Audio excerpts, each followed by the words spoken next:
skuad timnas Indonesia tiba di Solo, Jawa Tengah, Rabu pagi jelang melawan Filipina pada laga krusial Grup B Piala AFF 2024 pada Sabtu. Manajer timnas Indonesia, Sumarji, mengatakan seluruh pemain sudah berada di Solo sejak Rabu pagi. Setelah beristirahat selama beberapa jam, tim asuhan Shin Tae-yong dijadwalkan menggelar latihan pada Rabu sore. Seluruh pemain sudah berada di Solo. Nanti sore sekitar jam 16 akan latihan.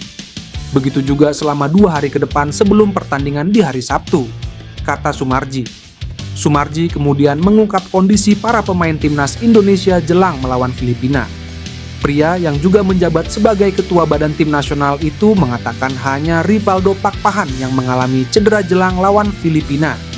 Rivaldo mengalami masalah pada pergelangan kaki dari pertandingan lawan Vietnam, Minggu. Posisi Rivaldo digantikan Rafael Struijk di penghujung babak pertama. Marcelino Ferdinand sudah bisa kembali bertanding setelah absen pada laga melawan Vietnam. Ada harapan besar timnas Indonesia bangkit dari kekalahan 0-1 dari Vietnam dan mengamankan 3 angka lawan Filipina. Duel timnas Indonesia versus Filipina akan berlangsung di Stadion Manahan, Solo, Sabtu pukul 20.00 WIB. Skuad Garuda wajib menang untuk memuluskan langkah ke semifinal Piala AFF 2024. Timnas Indonesia akan gugur jika dikalahkan Filipina. Sebaliknya, Marcelino Ferdinand dan kawan-kawan akan otomatis lolos apabila menang lawan Filipina. Pertandingan hidup mati akan dimainkan oleh timnas Indonesia di laga keempat fase Grup B Piala AFF 2024. Di laga tersebut, Indonesia akan menghadapi lawan yang cukup tangguh yaitu Filipina. Timnas Indonesia akan berstatus sebagai tim tuan rumah saat menghadapi Filipina di laga ini. Saat ini pasukan Shin Tae-yong mengemas poin 4, sementara Filipina mengoleksi 2 angka. Jika Filipina menundukkan Vietnam, maka The Azkals punya 5 butir. Bila mereka bermain seri akan mengantongi 3 poin. Jadi di laga menghadapi Filipina ini, kemenangan tentunya akan menjadi harga mati untuk skuad Garuda. Pelatih Shin Tae-yong diharapkan menurunkan pemain-pemain terbaik di skuad kali ini tanpa melakukan eksperimen lagi. Bermain di hadapan pendukung sendiri tentunya menjadi satu keunggulan yang dihadapi saat menghadapi Filipina ini. Khusus untuk lini serang, timnas Indonesia mendapatkan banyak sorotan tajam. Alasannya karena para pemain depan belum menciptakan 1 gol pun. Dari 4 gol yang sudah diciptakan Indonesia di grup B ini, semuanya berasal dari pemain belakang, yaitu Asnawi Mangkualam 1 gol, Kadek Arel 1 gol, dan Muhammad Ferrari 2 gol. Rafael Struijk kehilangan tajinya. Sementara Hoki Caraka dan Arkan Kakabak pelengkap saja di lini depan. Karena alasan itulah, nama pemain Victor Detan di laga ini diharapkan bisa mendapatkan kesempatan bermain sejak menit awal. Apalagi, Detan di 3 pertandingan babak fase grup sering masuk sebagai pemain pengganti dan menjadi pembeda. Detan diharapkan bisa menjadi solusi kebuntuan lini depan jika dimainkan bersama Rafael Struijk dan Marcelino Ferdinand tentunya.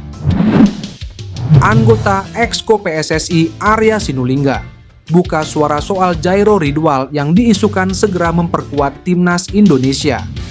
Dalam channel YouTube-nya, Arya Sinulinga mengatakan peluang PSSI menaturalisasi Jairo Ridwald menjadi warga negara Indonesia masih berat. Kalau Jairo masih berat bang, kata Arya Sinulinga. Sebelumnya, rumor Jairo Ridwald segera menjadi WNI mencuat setelah ex pemain timnas Belanda ini berbincang akrab dengan pemain timnas Indonesia, Sandy Walsh, kelar laga KV Mechelen versus Royal Antwerp pada akhir pekan lalu. Sejatinya sejak awal tahun ini, rumor Jairo Ridwald menjadi WNI telah berembus kencang. Bahkan jika tidak mengalami cedera, ex pemain Crystal Palace ini dikabarkan sudah tiba di Indonesia untuk menjalani proses naturalisasi sejak Maret 2024. Jika Jairo Ridwald bisa membela timnas Indonesia pada Maret 2025, tentunya tenaga tambahan luar biasa bagi skuad Garuda. Jairo Ridwald menguatkan lini tengah timnas Indonesia. Para pemain timnas Indonesia tiba di kota Solo, Rabu. Dari pantauan di lapangan, rombongan timnas tiba di Bandara Adi Sumarmo Boyolali pukul 10.10 WIB dengan naik pesawat Garuda. Dalam rombongan tersebut tampak para pemain seperti Pratama Arhan, Rafael Struijk, Muhammad Ferrari, Asnawi Mangkualam, Hoki Caraka hingga pemain lain. Tampak satu pemain, yakni Rivaldo Pakpahan, berjalan menggunakan tongkat atau kruk. Terlihat bersama rombongan adalah pelatih Shin Tae-yong, asisten pelatih hingga para ofisial timnas. Saat keluar dari bandara, mereka tampak berjalan meski para supporter ada yang datang. Mereka tampak letih dan capek. Ini terlihat dari raut wajah pemain. Salah satu pemain, Rafael Struijk, saat dipanggil para supporter hanya tersenyum tipis sambil menoleh. Selanjutnya langsung masuk bus. Tak lama usai semua pemain naik bus. Kemudian bus berjalan menuju Alila Hotel Solo sebagai tempat menginap. Seperti diketahui, timnas akan menghadapi Filipina dalam pertandingan terakhir di fase grup B Piala AFF 2024 di Stadion Manahan Solo, Sabtu nanti. Saat ini Muhammad Ferrari dan kawan-kawan berada di peringkat 2 klasemen dengan 4 poin dari 1 kali menang, 1 kali seri, dan 1 kali kalah.